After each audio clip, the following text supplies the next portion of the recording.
to Emotionally Unavailable. I'm your host, Malisa Hepner. Thank you for being here. I'm really excited to be here.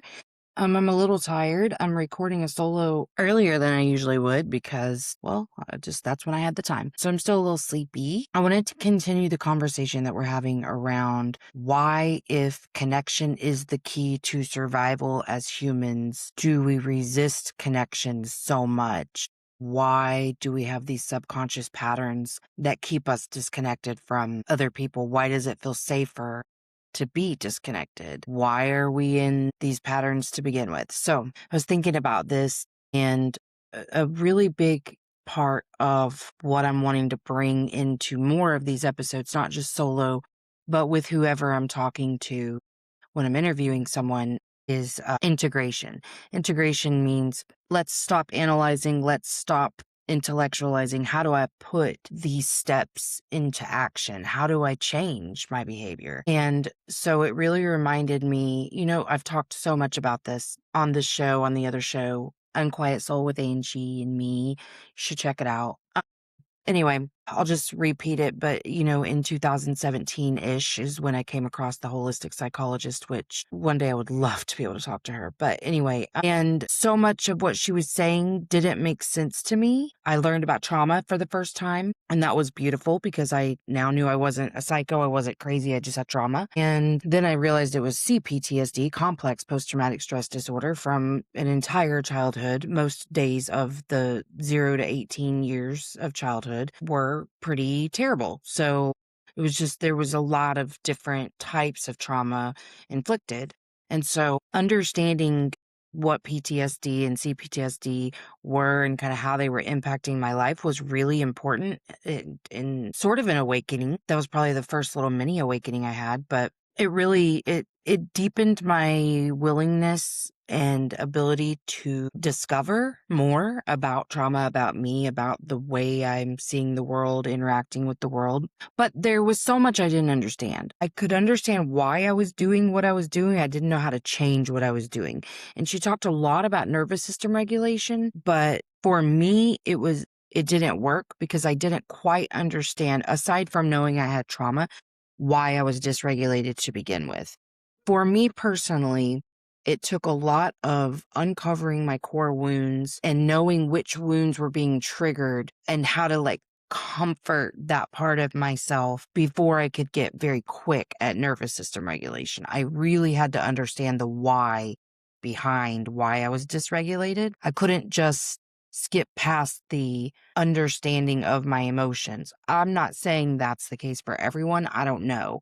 But for me personally, I just couldn't skip past that. So without understanding why I was triggered, I couldn't manage the triggers. So I'm still doing my best, but acting like a complete psycho all the time. It was definitely the beginning of some real self-discovery, but it was missing so much for me personally. And that's okay. I'm not saying anything about that. It's just why I'm doing what I do now.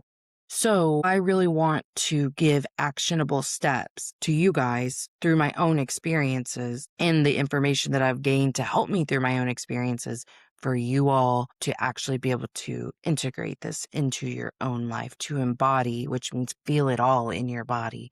Get out of your head, become this new person who, I don't want to say it like that. Come home to yourself. Come home to that body that you've been separated from for so long and reclaim.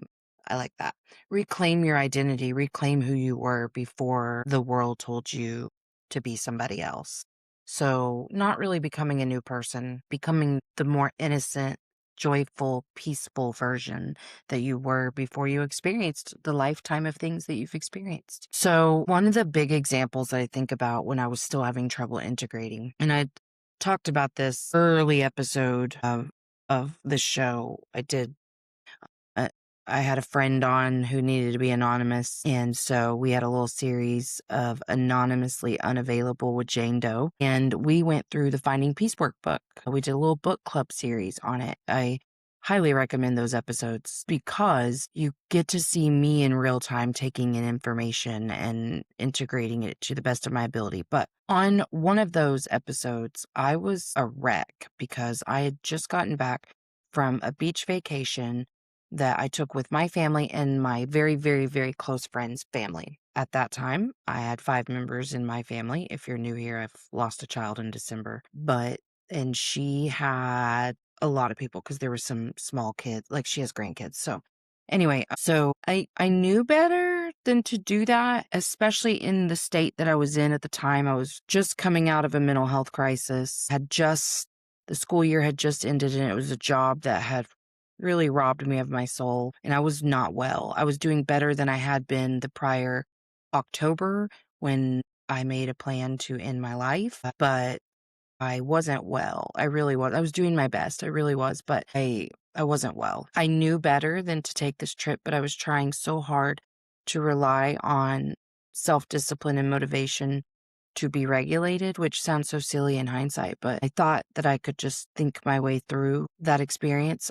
So let me tell you a few reasons for me personally why it wasn't necessarily a great idea. For one, I still didn't have great boundaries. I had a hard time telling people what I needed and sticking to it, because if I'm disappointing someone, I don't do well with that. And I mean, it's just people pleasing, right? And we were going to do 2 legs of this trip, and she was paying for the biggest portion of the Airbnbs, and we were just paying for a little bit. And then a hurricane came through, so we had to alter the whole trip plan, and I know that she was still paying much more. So I felt a duty to kind of do what she wanted and to not disappoint her, which wasn't her fault. Like, none of this was her fault, but one of the biggest things about me that I know is that I cannot regulate when I'm tired.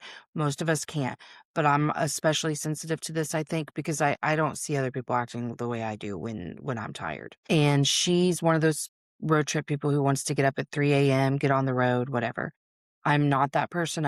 I'm never going to be that person. I used to in my 20s, but it never ended up being worth it. I tried to set the boundary. It wasn't necessarily received well, and I gave in. And that was step number 1 to catastrophe, because I was exhausted. I was so exhausted because, of course, I stayed up till at least midnight getting things ready, whatever. So I got like 3 hours of sleep, and it wasn't good. And so I was just in a really bad place. The whole trip was pretty tense because I had created a lot of conflict on day 1. So anyway, I'm not going to get into all that. You can go listen to those episodes. But I was so hurt and betrayed by my own expectations at the end of it, because I was so frustrated, because I had already, like, been doing the finding peace method, and I or at least I had an understanding. The Finding Peace workbook really helps you break down your shame narratives and understand your core wounds. So I had some understanding, and I thought that that was enough. And so one of the things that really meant so much to me in that episode with Jane Doe, where we recap that trip, is kind of going through things I could have done to help when I was getting to that like level 10 red place where I was just so dysregulated and just feeling so attacked and so alone and so misunderstood and so judged. Not because anybody else was actually like perpetrating those things, but I was not well. And I remember the simplest like idea of, we probably should have pulled over the car when I started to get really worked up, and let me get away from the people in my car for a minute to calm down. And that would have been okay. And it seems so simple now. And it seemed even simple in that conversation, but in the moment, never even crossed my mind. So that's a really important example of why integration is important. Knowing isn't enough. Awareness isn't enough.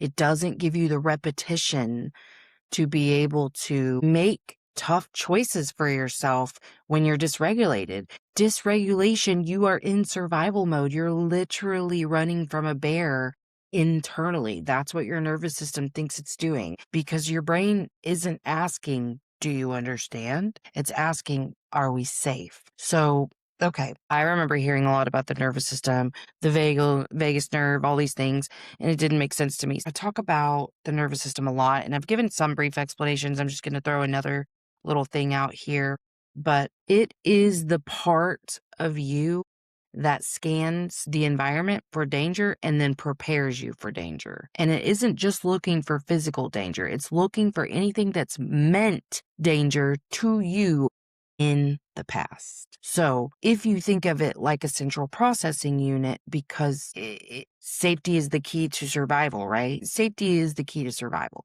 So that's why I call it a central processing unit, because it is connected to all of the other parts of you. So for some people, danger might be yelling. Some people, danger might be rejection. Some people, danger might be conflict. For some people, disappointing someone else is dangerous. Okay, but why? Let me give you a quick why.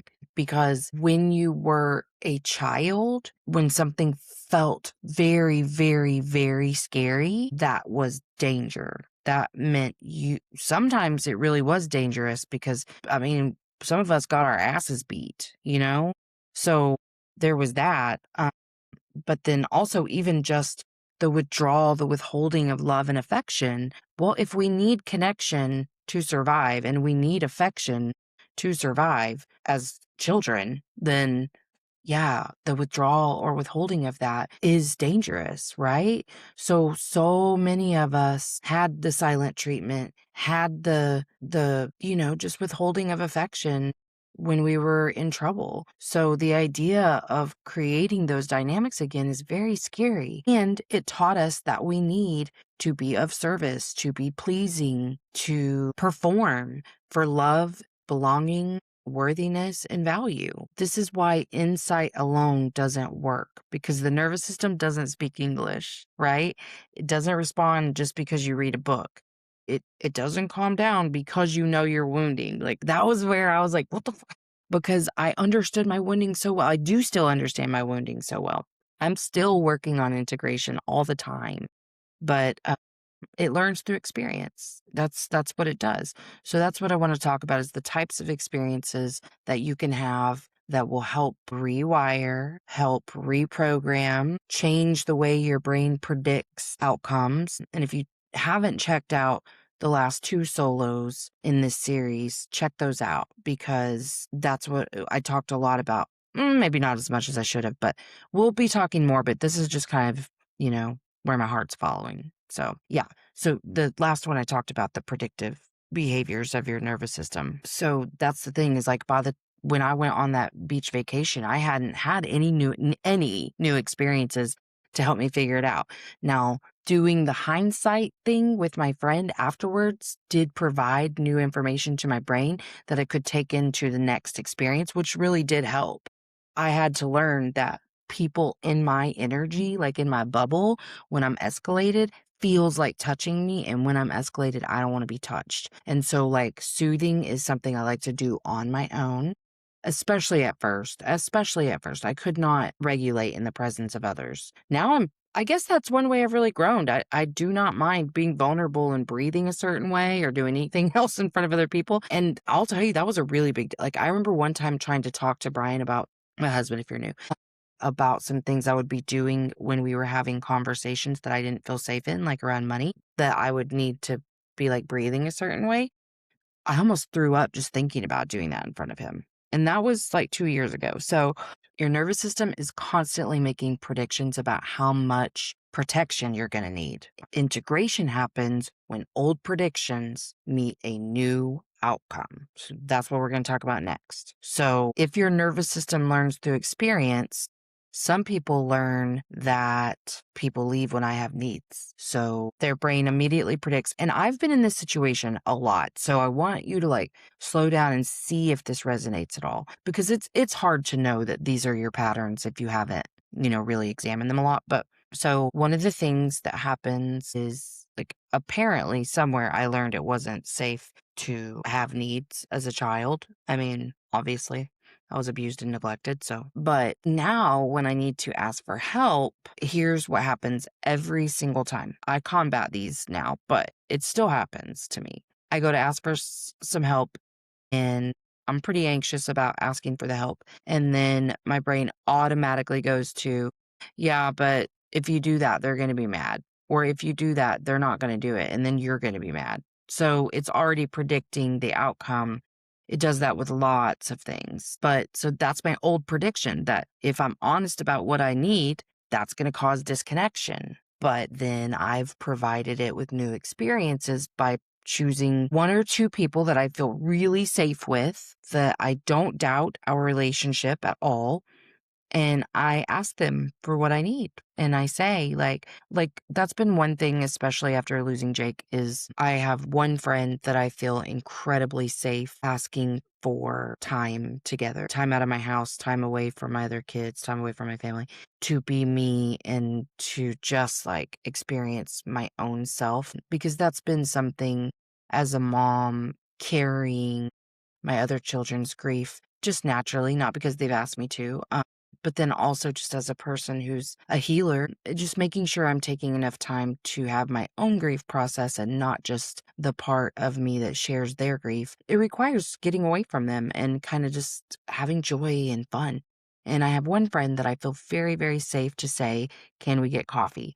Can we go for a walk? Anything that I want to ask, I will. I feel very safe. I feel really safe with my husband asking for what I need. And at first, I probably didn't after Jake died, but it was like I knew I couldn't do the old shit that I've done to cope with things. I knew if I was going to survive child loss, I was going to need to show up as best as I possibly could, very consciously, very intentionally. And so it actually helped me become very aware of a lot of my patterns that I didn't even know still really existed as strongly as they did.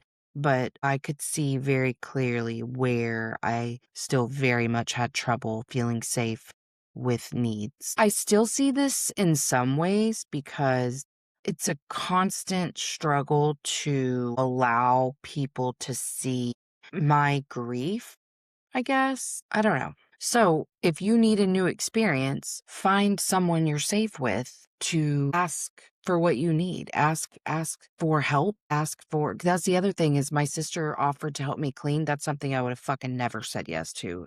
But after Jake died, I needed it. I said yes. Another friend offered to do laundry. I said yes because our washer and dryer broke fucking the week he died. So I said yes. Again, just showing up differently. And guess what?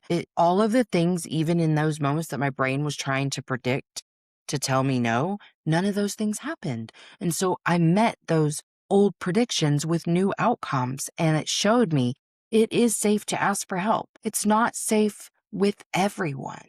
So that's a distinction. And it's okay that you don't feel safe with everyone. Start with your one or two safe people. And if you don't have safe people, is that true? Is there not one person? One thing that helped me get over the subconscious belief that conflict means relationships are over was having a little conflict and giving the other person a lot of grace and compassion the way I want them to give it to me and the way I give it to myself. If they don't respond well to me setting a boundary or me explaining how I feel about their behavior, any of those things, I I just no longer freak out if they don't respond great to that right away. I think there's always, a way for us to kind of come to the middle and understand each other better. I also think that I just don't have expectations for people the way I did before.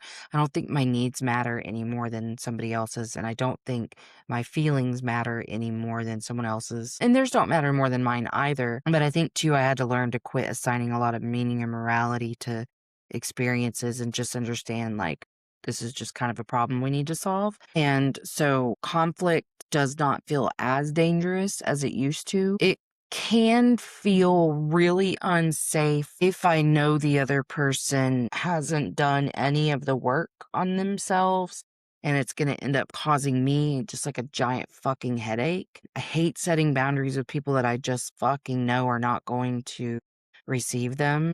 There's a lot of outcome predicting there. And so that's really where I'm going to integrate the exercise that I had you all do last week about fact versus forecast, not last week, Monday, because I really want to learn how to soothe myself in those moments and say, maybe, chances are with some people, the forecast is going to be accurate, but we won't know. It's not certain. Just because it feels certain to my brain, because my brain requires certainty, so does yours, doesn't mean that it is. And so what can I do to kind of get past this anxiety and do what I need to do for myself?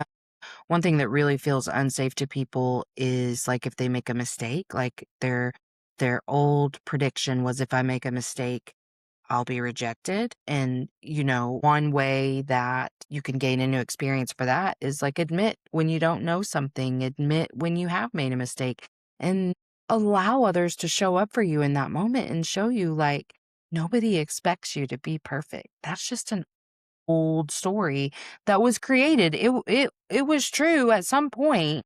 You learned it as truth. It's just not true anymore. And so you don't need to protect yourself in that way. So provide your nervous system with a new outcome and let it show you or show it that it's safe to not be perfect. And if you're seeing a theme in here or not seeing a theme, I guess I'll just tie it together like truly vulnerability and authenticity are the way. That's why this show is called Emotionally Unavailable, because I was learning in real time how to be more vulnerable, how to be authentic from a person who thought she was both of those things. I realized I was one of the least vulnerable people I had ever known. And there were parts of me that were authentic, but so many parts were not because I was just hiding so many things about myself. And shame really makes us feel like if you knew me, you would reject me. And so I was living under that umbrella a lot and just like trying my hardest for the parts that I've embraced to be good enough to make up for the fact that I was so imperfect in all these other areas. So, vulnerability and authenticity, that's the key. So, when you start to feel that resistance and you start to hear those old predictions of, well, if you do that, you know what's going to happen, that's where being vulnerable and being authentic is going to get you a long way. Saying your truth. It's not going to be received well all the time and or the first time. And so, that's the other thing I really want to get into is like, well, what happens if I do something different and I'm trying to meet an old prediction with a new outcome and I get the same old outcome? Well, that's where confirmation bias comes in. A lot of times we will choose the exact wrong person, the most unsafe person we know to go to ask for help. That was me. I absolutely did that before without knowing. And so really, I'm not saying sit around and analyze who's the safest to go to, but I am saying if you do something and it goes poorly or you receive, an old confirmation for an old prediction, rather than letting it confirm this bias that you have and saying to yourself, see, this is why, that's how I know, that's my first clue that like I'm wrapped up in an old pattern is if if my brain's like, this is exactly why. That's actually literally a cue that I use to make me stop and go, what just happened? Listen, if you are a person who has been entangled in toxic cycles for a really long time, your nervous system doesn't feel safe in anything other than that. It will choose the toxic and familiar over healthy any day because it's trained to look for danger. Anything new is dangerous. How can it keep you alive if you're just going to go willy-nilly talk to people you don't know? What?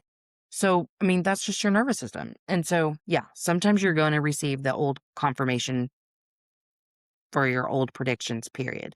Because some of us have surrounded ourselves with really emotionally unavailable people. I know most of the people in my life are not going to receive me well when I set a boundary. Doesn't stop me from doing it. I'll engage in the conflict and let that fall however it goes. But that's the cost of relationships with people who haven't done the work that I have. I don't have very many of those relationships, but I do. And so it is what it is. I just understand that that shit is their stories and their predictions and their outcomes and all of those things are about them. It's not about me. So my worth and value are no longer tied into anybody else. I fully understand.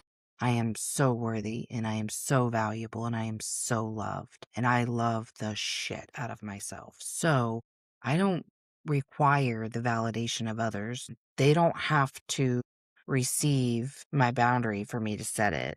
Like I'm the one who gets to decide what I will and won't tolerate and where I will put myself, what situations I'll be in, who I spend my time with. I'm the one who gets to decide that. So I can care and express that care and concern for their feelings, but it's not going to dictate how I move. Remember that we don't have to be validated to be valid. And so that's something to remember as you're doing this work. But the other thing, I feel like I put this on the Patreon on the lowest tier, but like I might be wrong, but there's a little nervous system menu that I kind of go through whenever I'm feeling. If you're feeling jittery or you're overthinking, maybe you would register as a little anxiety, you're dysregulated.